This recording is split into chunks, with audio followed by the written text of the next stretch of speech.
가슴이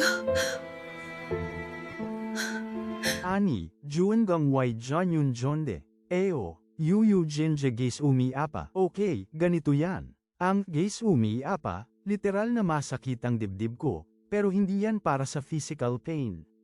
Para yan sa emotional pain, tulad kapag namatay ang paborito mong K-drama character. Ang drama, di ba? 가슴이 아파. 가슴이 아파. 가슴이 아파요. 저 초난 초다운 뭐.